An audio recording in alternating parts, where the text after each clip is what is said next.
ce jour, devant vous, je lance un appel au peuple congolais, à tous ceux qui avaient cru dans le combat d'Étienne Tshisekedi, de se mobiliser pour barrer la route à ces régimes, des irresponsables jouisseurs qui se définissent comme antithèse du Tshisekedisme.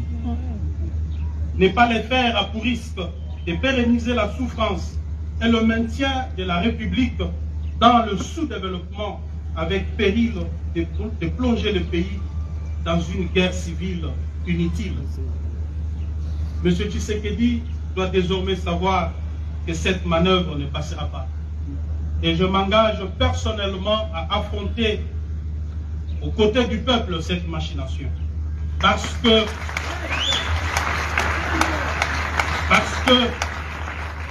je considère le combat que je dois devoir mener désormais comme un tournant très important dans ma vie politique.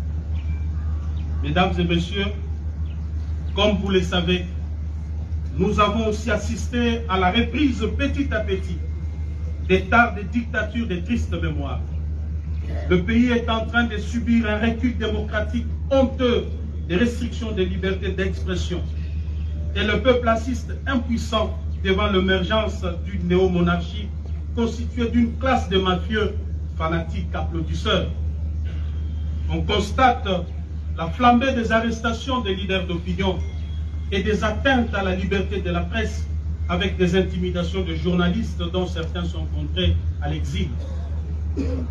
Il en est de même de l'usage abusif des services publics à des fins privées, des trafics d'influence par la résurgence des familles et des personnes intouchables, la manipulation de la justice avec des dossiers montés de toutes pièces pour écarter certains adversaires.